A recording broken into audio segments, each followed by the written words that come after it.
up, y'all? I am your host, Tayler Onion, and this is Hang Time. We are back this week with Jessica Poole, founder and owner of the Jessica Poole Communications Collective and the GM of the Chicago Tempest, which is a part of the new Women's Elite Rugby league that's going on. Jessica, welcome. Let's get some hang time. Yes, let's do it. Let's do it. Thanks for having me. Absolutely. I'm excited. You've been up to some new things probably since the last time that we caught up, but you spent almost 20 years working in athletics and athletic communications. What Yeah. what drew you to want to get started in that in the first place? I'm going to give a huge shout out to the University of Missouri men's basketball team, particularly some of my friends, Arthur Johnson and Ricky Paulding. In college, they're from Michigan, I'm from Michigan, we were cool, and so they pulled me aside one day and were like, "Yo, there's this dude that travels with us and writes stories, like, you should meet him, his name's Sam, just come to the gym." And I was like, "Okay." So I went to the gym, I met with Sam Fleury, shout out to Sam Fleury, now of, Columbia College, and it was really, like, love at first sight. I was getting a journalism degree from the best journalism school in the country, MIZZOU. And I was like, "Okay, this is cool." I thought I was gonna work in magazine journalism. I thought I was gonna write for ESPN the magazine or think about potentially doing some other things, but I fell in love with working in an athletic department, writing stories and doing stats and game notes and all of that stuff. It's just been it was unbelievable. And it was a chance for me to use my degree as well. So I was just like, this is a win-win for me. But yeah, I loved it. I loved every moment of it. I still use all of the things that I've used at my many stops in communications every single day. So I'm super grateful. There is so much more to sports information, athletic communications in the college setting, and probably this is the case across the board. My experience has been exclusively in college athletics with athletic communications, but I was a little bit shocked to find that it's not just the social media, it's not just the press releases and kind of the PR stuff. It is also the statistics stuff that you mentioned. It is also the staffing for that. And do we have everything covered? The live in game stats are handled by your athletic communications staff, which is Yeah. something once you're in it, I think you see the crossover, but it's not something outright when you're thinking, oh, I'm going to get a journalism degree and I'm going to go and write about sports. You're not really thinking, oh, I'm also going to be trained in how to keep the live statistics in Yeah. game for a variety of sports. It is, I tell people this all the time, and I hear this a lot. I was fortunate to serve as the president of College Sports Communicators, the 22-23 academic year, and sports information, strategic communications, whatever we're calling it now, is one of the most rewarding things that you can ever do because you are so close to student athletes and you get to know them. I say that athletic communicators and athletic trainers have front row seats to everything, whether they like it or not. And so that's what I loved most about it. But all of the other stuff, there is a lot of stuff that people don't see. Like the stats just don't miraculously appear on the bottom of ESPN.com.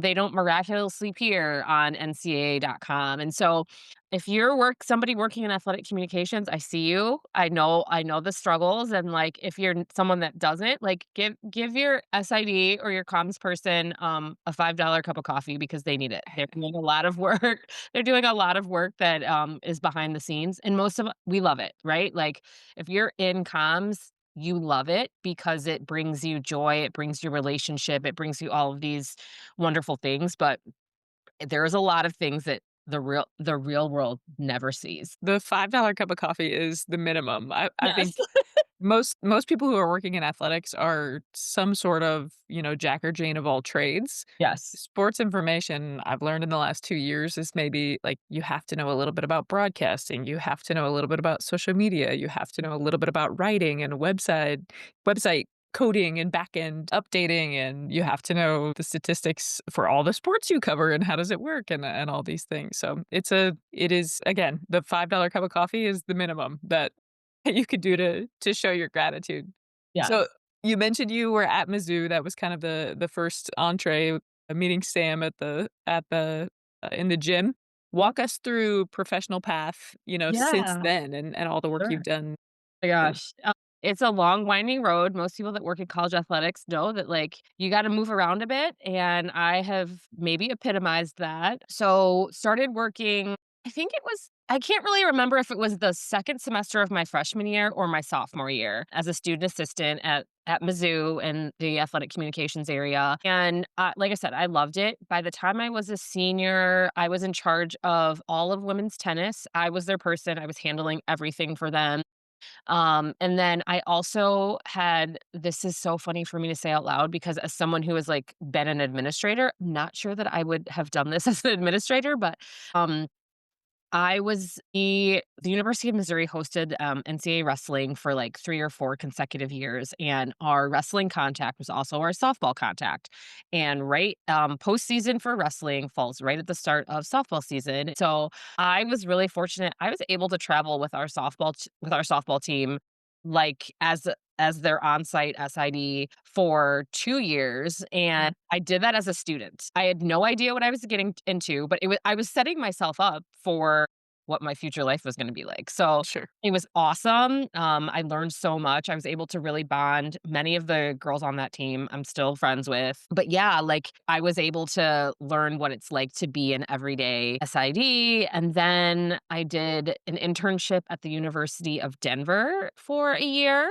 And actually the last intern that the University of Denver ever had because they moved all of their positions to full time, which I thought was a win. But I worked with men's lacrosse there, which is notoriously like one of their top 2 sports. And I was their SID when they first ever went to the national champion to the NCAA tournament. So I've just been afforded so many cool opportunities in this realm. But from there, took a little bit of a break because I couldn't necessarily find anything that was work jiving with me. So I worked on the ATP tour, which is the men's professional tennis tour, and I worked specifically with their doubles teams for about 6 months after my internship ended and lived in Florida, went to the US Open, ran the Arthur Ashe Kids Court. Again, amazing experience. And then I joke with my friends at the ATP. I did my job so well that they kind of absorbed it and they didn't need me anymore.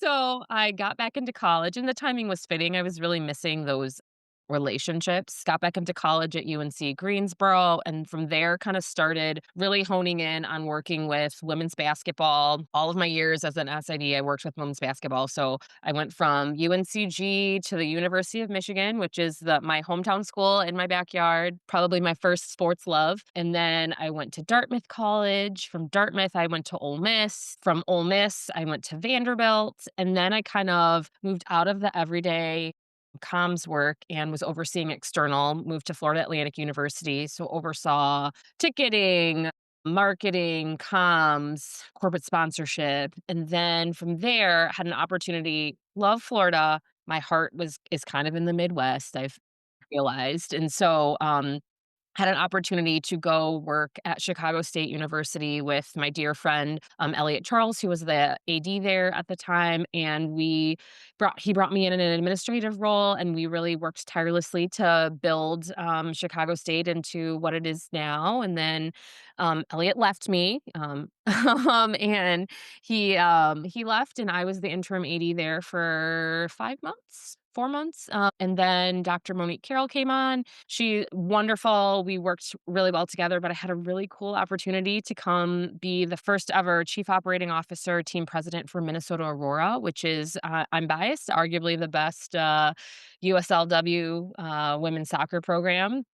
And then my dad passed away, just had some personal stuff, so I needed to take Mm, a step back, and so that's kind of how Jessica Poole Communications Collective was born. I really was looking to build some margin into my life with all of the things that come when you, lose a parent or lose a loved one, and I'm also a solo mom, so I have a 4-year-old, and so really needed to figure out what our new normal was, and so it gave me the ability to open up, this small consultancy, and then from there, I literally was in the process of kind of getting prepared to launch Jessica Poole Creative Communications Collective, and then Women's Elite Rugby reached out to me, and so it was just like, okay, we're gonna do all the things. So that takes us to present day.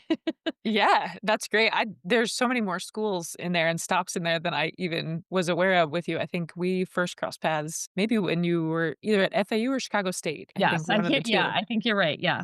somewhere in there. So, gosh, but so many stops, so many different you just think about from a school like Dartmouth to schools like Vandy and Ole Miss and from FAU to Chicago State, like the breadth of experiences for resources, for, Mhm. the level of competition for the student athletes at those schools, and then to go to the Minnesota, the Aurora, like, just, again, all the experiences, so great. So, Yeah. with the Jessica Poole Communications Collective, that was born out of kind of wanting to have more control, maybe in your schedule and wanting to work more consultancy? What has come out of that so far since you launched? It's still relatively new. What Totally new. We're what not are even you we're a baby. We're, like, Yeah.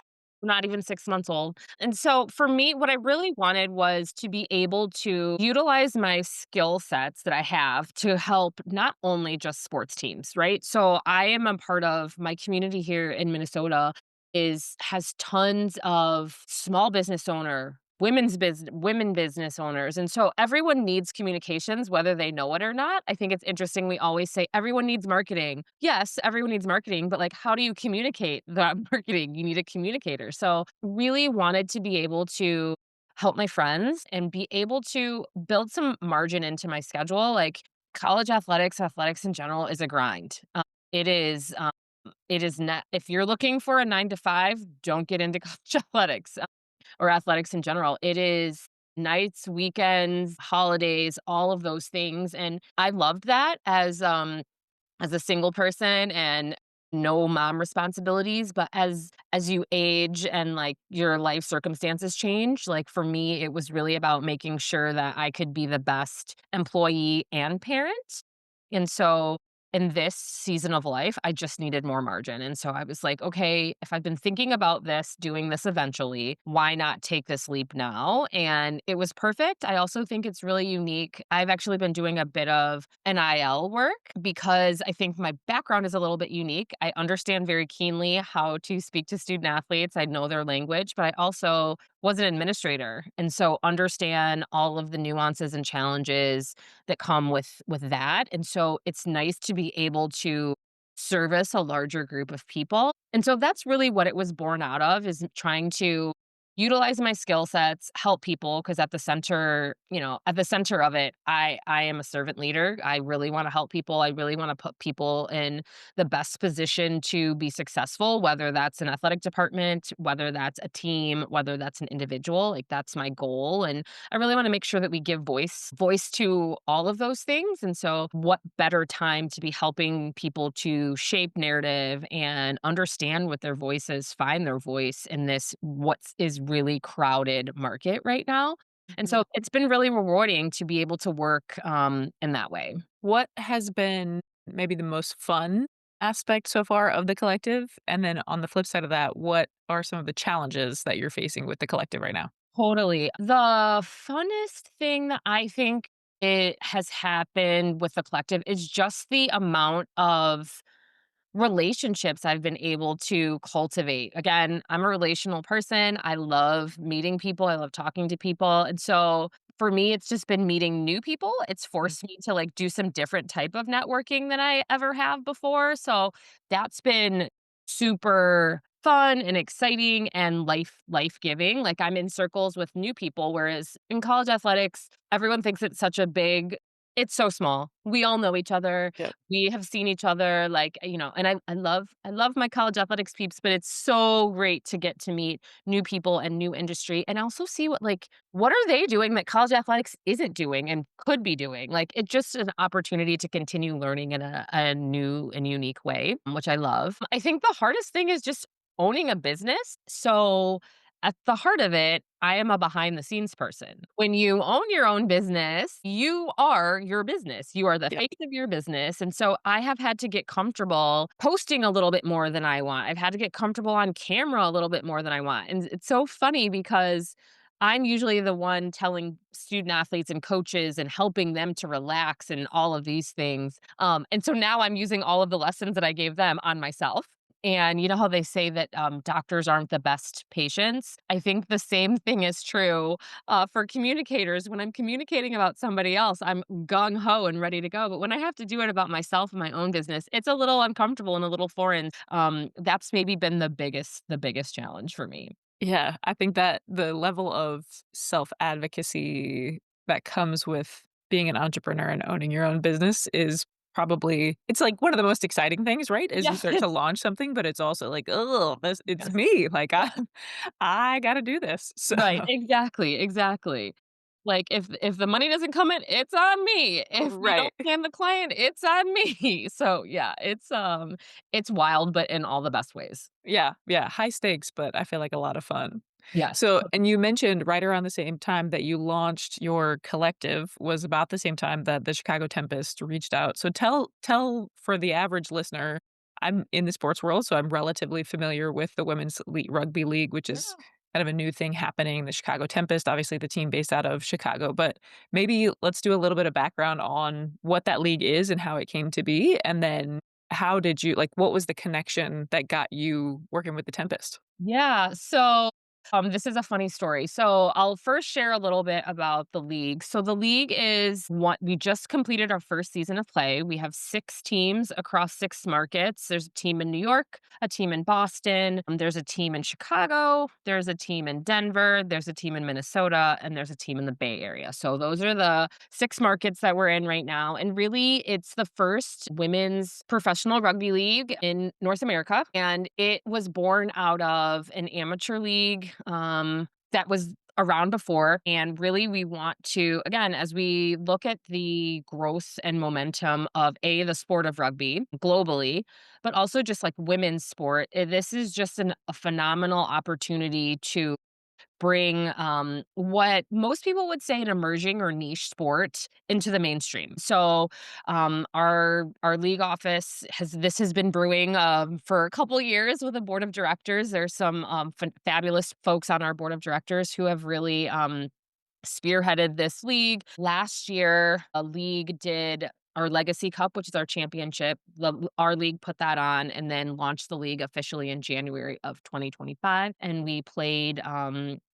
started playing in March. So really quick turnaround. But yeah, it's been unbelievable. We've seen all of our markets have seen unbelievable success. We're really excited about the future of women's rugby in general, but also the future of just women's elite rugby. The Denveronics are the very first women's elite rugby champions, Legacy Cup champions. Phenomenal team. We see a multitude of our players from across the league are playing for the Eagles, which is the U.S. team. So we're excited about the growth of the game. I think the timing was really right with the women's team coming off a bronze medal in the Olympics. I think just like when you got to strike while the iron's hot, and I think that we saw some really great success with lots to build on for season 2. How I got involved with Chicago.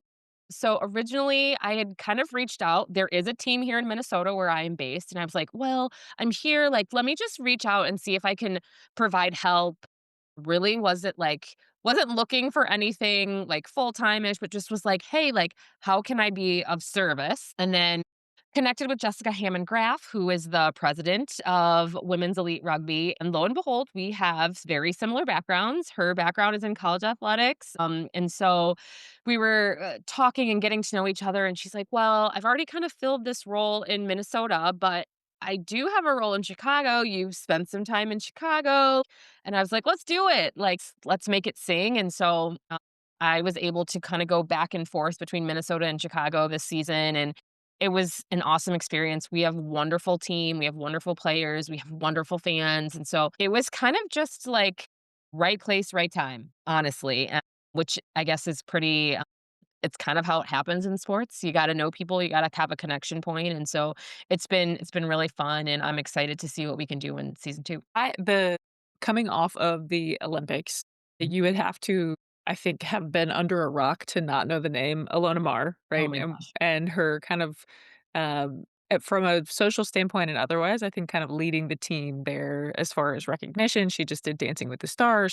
She's done so many other all these deal Coppertone deal, I think that just happened. That type of exposure for the sport of rugby is obviously excellent. Are you seeing any sort of dividends from the USA team, whether it's Alona or any of the other women who are on that team? Are you seeing any dividends from that in women's elite rugby in terms of the growth and just kind of visibility y'all have had in this first season? 100%. I think that Alona doesn't play in our league, but she is an ambassador for our sport. And we're seeing, but Alona might not play in this league, but many of her teammates from the Eagles do. And so it's been great to really, I would say Alona is leading the charge. But the thing that I find to be, as someone that has a background in communications, is the way in which her teammates are really those that are spread out amongst our teams in women's elite rugby are really helping to bring some credibility is maybe like a strong word, but I think that they're bringing awareness of the sport, and then also they're sharing their stories with the sport. I think the thing that's beautiful to me about rugby, and I will be honest, I don't know if, like, I went a whole season of watching rugby and I'm still only know enough about, like, the sport to be slightly dangerous. I'm not writing any recaps of it anytime soon, but the way that our players are authentically themselves and the way that that is so embraced throughout rugby culture from here in the States to overseas, like, it is a beautiful thing. And I think that it really capitalizes on the fact that one thing that I don't think a lot of people know is like many rugby players are multi sport athletes. Like, you are some of our players have didn't get into rugby until like 4 years ago and found out that they were very good and equipped and, are now playing in a professional league. So, I think that it just lends itself rugby as a sport lends itself to dual sport athletes. It lends itself to just authentic people, and I think that's what people are looking for right now. I tell people all the time, rugby culture is like a mix between European soccer culture and American football culture. In between is rugby, and it is so beautiful because everyone's accepted there. It's a space where everybody feels comfortable. They do the funnest things at games. I mean, for me, it's been a beautiful thing to see how just a little bit of exposure from the Eagles has really changed the way that we are talking about rugby here in the States and the way that we are exploring rugby players and seeing their stories and just it's a beautiful thing, and I love it, and I wish that we had more storytelling about rugby globally because I think that for every Alona Mar, there are lots and lots and lots more really cool, amazing women and men playing rugby. Yeah, the first time I was exposed to really actually watching rugby, I went on a study abroad tour in 2012, and Uh-huh. we were in London, and so, of course, included rugby, it included, soccer, it included cricket. We got to learn how to play Mhm. cricket, which was also very interesting, but rugby is fun to watch, and just as you said, the culture is really kind of the perfect mashup of European soccer and American football. It's so, so interesting. For you as a GM, what does your day-to-day look like with the Chicago Tempest? Yeah, it's different every day, which is I love. It is right now in season, it's a lot of like putting out fires, making sure that we have the right we're getting ready for games, making sure that our players are prepped and all of those things. I would say that it's very similar to what an athletic director day to day is. Very, very similar. In the off season, I'm doing a lot of connecting with our community in Chicago, really trying to create a good partnership, sponsorship model for us in Chicago, and then really working to connect all of the women's sports teams and make sure that the greater Chicagoland area knows that we are a viable option for sports.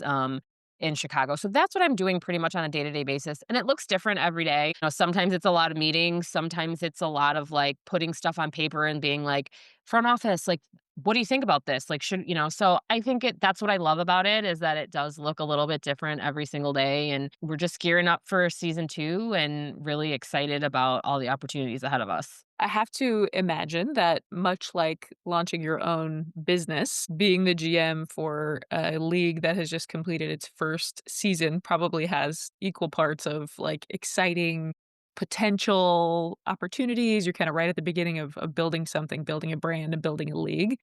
but also its fair set of challenges, especially as an emerging sport in the States. What are I guess in general, how do you feel about that? And maybe what are some of the things you're seeing on both sides? Yeah, so it's definitely challenging, right? Like, I mean, I just saw a graphic recently. There have been 50 emerging sports leagues that have popped up in the last 5 to 10 years or 5 to 7 years maybe.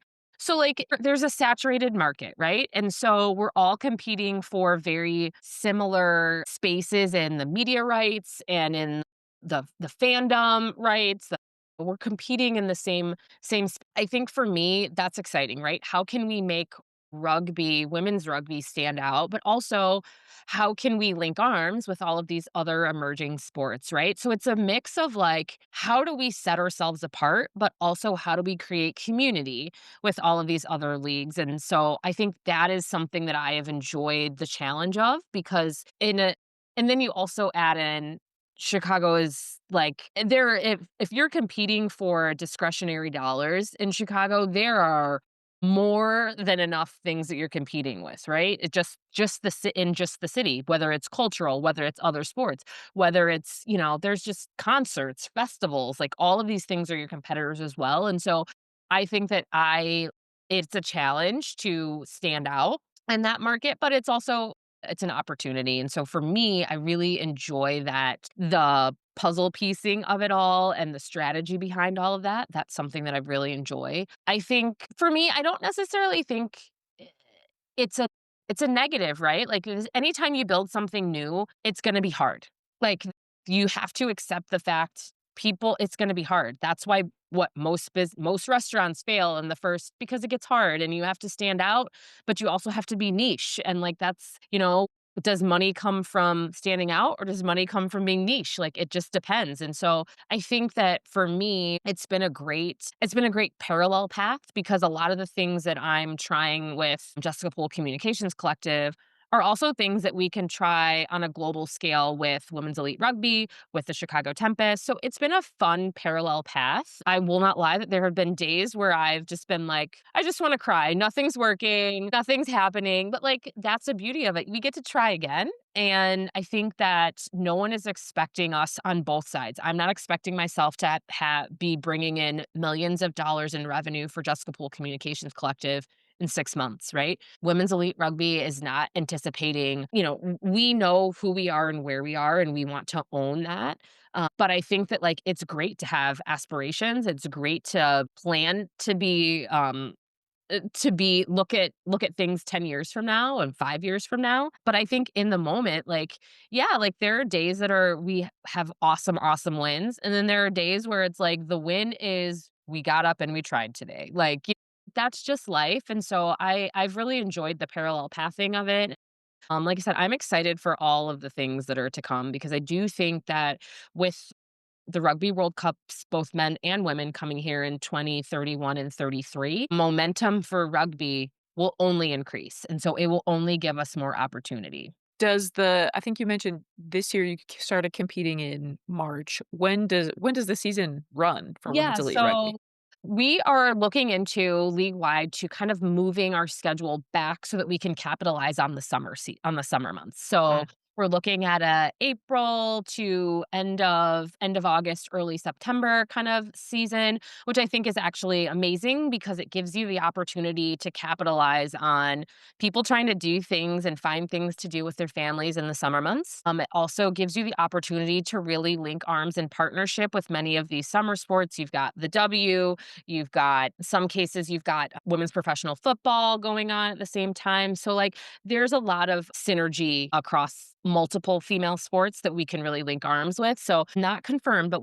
that's what we're looking to do to really to give our schedule, put it in the best place. When you think about a new league like this, and when you think about a new business like this, visibility and storytelling are kind of the two biggest pieces in terms of helping you be able to scale that and get the word out and all these things. Why do you think that women's sports specifically, storytelling and just more of the authenticity? Again, I'm thinking of Alona Mar. I'm thinking of what the media did with the Caitlin Clark Angel Reese kind of rivalry, whether it actually existed between the 2 of them or whether the media blew that up, and that's now Yep. obviously benefited the W. Why do you think those types of stories and authenticity are so crucial for the growth of women's sports? Well, I think it's for me, it comes down to 2 words, relatability and access, right? Mm, So I would tell people this all the time in the college space. The beauty of women's sports is that a little girl can go and get an autograph after a game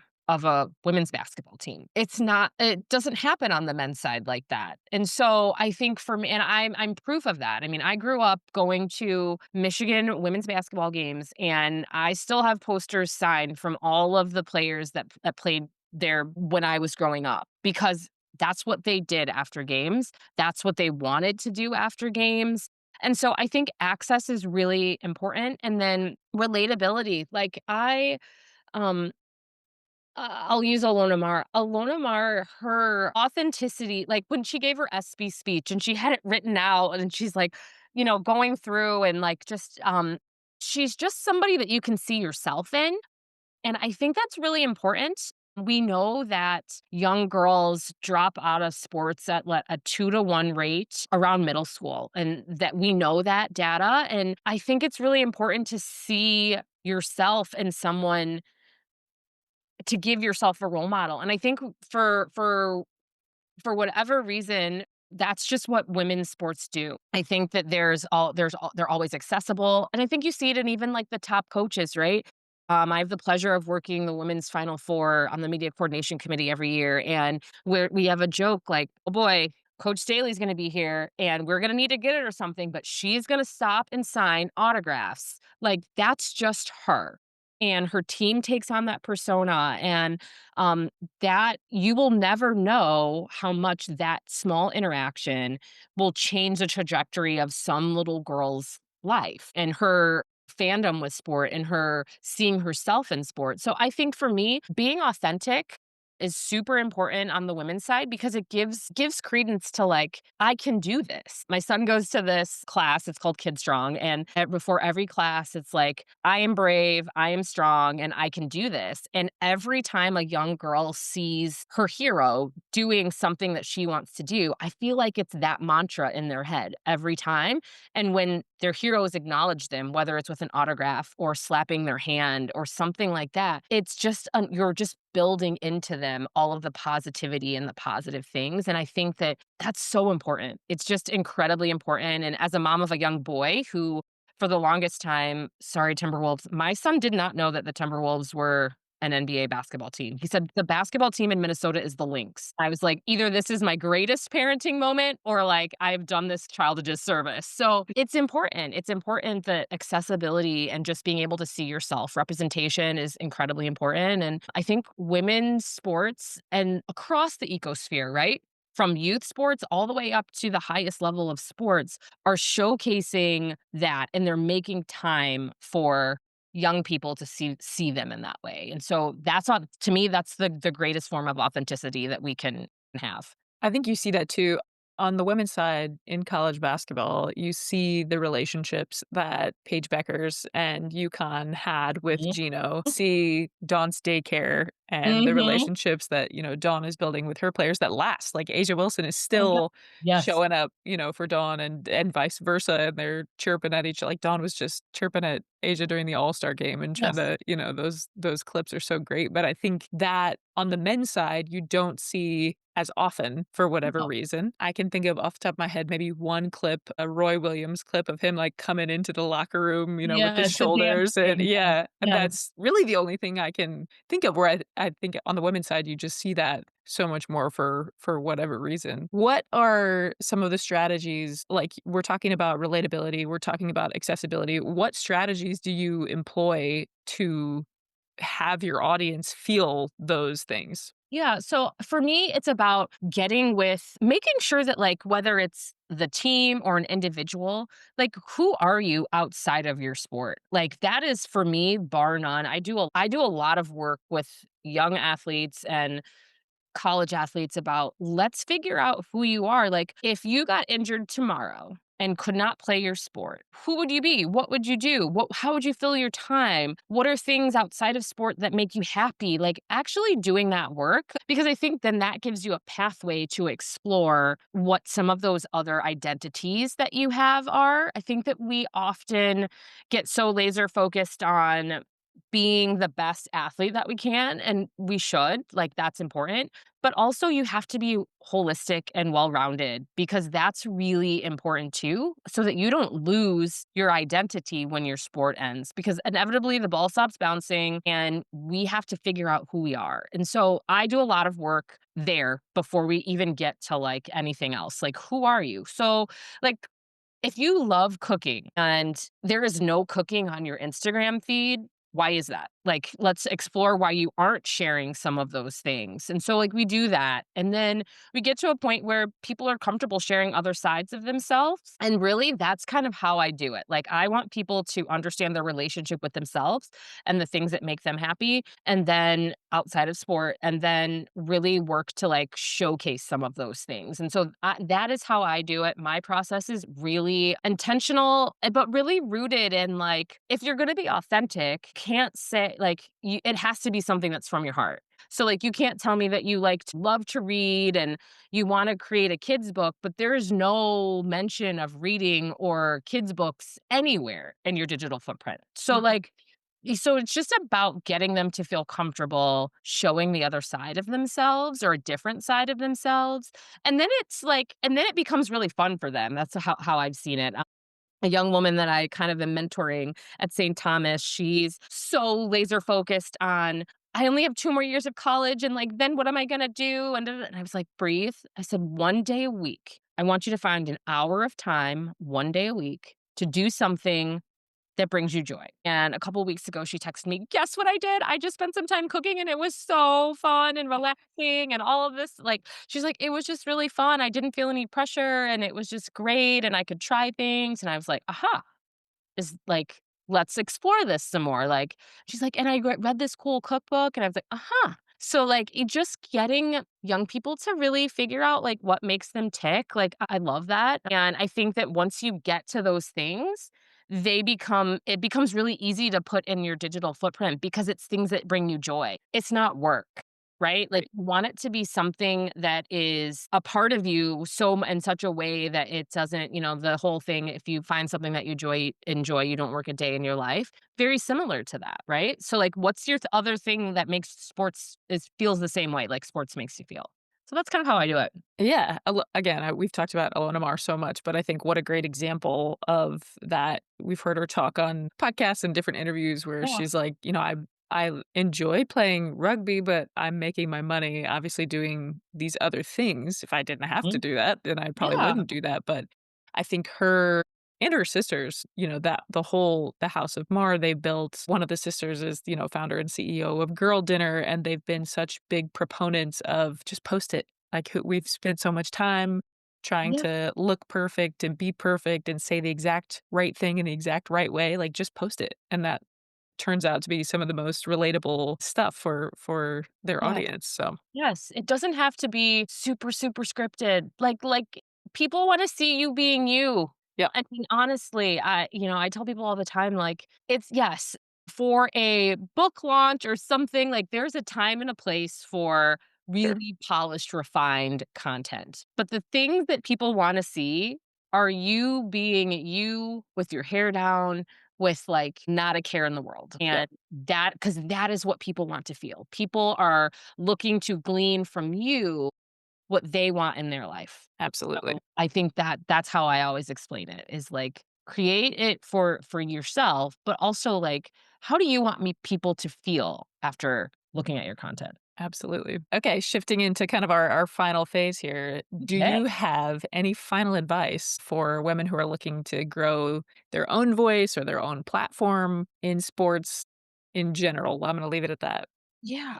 I would just say be yourself. Bring your whole self to it. I'll tell a quick story that just is kind of funny now, but when I was pregnant with my son and I was like, "Oh, this kid is gonna grow up like in a gym, and he has been on, that's just his life, but I call him Big Will. And when I post about him, it's always Big Will. And for a while I was a little bit afraid to kind of bring the whole single mom, my son, into this space, just because social media can be a great place, and it can also be kind of a crummy place at times. And so I was unsure, but last week my son asked to if he could dye his hair pink in honor of the stud buds, I love it. because if he had a good week of school. And so, being the millennial mom that I am, I was like, if you have a good week at school, before we go to the game on Friday, we will spray paint, we will spray your hair pink. He had a great week. We were in the daycare parking lot spraying his hair pink before the game. We went to the game. Everyone was so, like, just excited about him. I kind of I did some videos, and I he's obsessed with Courtney Williams. He loves her in a way that is just beautiful and lovely, and I'm just really happy for him. But I put something on Twitter, and she retweeted it, and then she called him a baby stud bud, and I showed him the next morning, and just he was like, "This is so cool." But that was just him being himself. And so my thought is, just if you wanna grow your voice, you wanna grow your platform, be yourself. Paint your hair. If you wanna be an honorary stud bud, do your hair pink. Like, you Yeah, know what I mean? Like, just be yourself, and you don't have to do any more or any less. People that are drawn to you are gonna be drawn to you, and just be yourself. I love that. Baby stud bud. That's Yes. amazing. Baby stud bud. That's amazing. All right, if you could get some hang time with any woman in sports, who would it be and why? And I have been thinking about this since you sent this over. This is a tough one for me, because um I have so many. I have so many. I would love to spend some time with Angie Long, the KC Current. I just think what she and Chris have built is special. It is unique. It gives all of the Midwest vibes, but it also is so badass. I hope I can say ass. Oh, yeah. Yeah, it's just, it's so cool to see how they have just worked tirelessly to put the athletes first, and to really have the city embrace them, and to just it's an example for all of us, right? Like, I love soccer, and just to see it be so forward facing in Kansas City, I would just love to have lunch with her and ask her all the things. I love it. Kansas City has I mean, aside from obviously having the first purpose-built Yeah. stadium for a women's sports team, they've kinda set a blueprint now for, like, the Denver team that just announced Yeah. NWSL is gonna build, their own facility. The Fever are building Yeah. a new facility. The Portland Thorns and, now just named the Fire, Yep. the new WNBA expansion team that's out there, have, I think, kind of a partnership for a facility that they're Yes. working on. Yeah. So it's so, so cool to see just the trickle down effect for Yes. that type of stuff. Totally, All totally. right, last little bit, where can they get involved? Where can they follow Yeah. you, the collective, the Tempest? Yes. So you can follow the collective at the Pool Collective on Instagram. You can reach me, you can connect with me at thepoolcollective.com, keeping it easy. And then the Tempest, please follow us on Instagram at UER_Tempest. And then if you want to follow the league, it's Rugby Evolved. Amazing. Well, Jessica, thank you so much for taking the time today. It was good to catch up. Yes. Thank you for having me. Absolutely. All right, listeners, we will see you back in a couple of weeks. Until then, you can follow along at HangTimeP0D on Instagram, TikTok, and X. We will see you next time.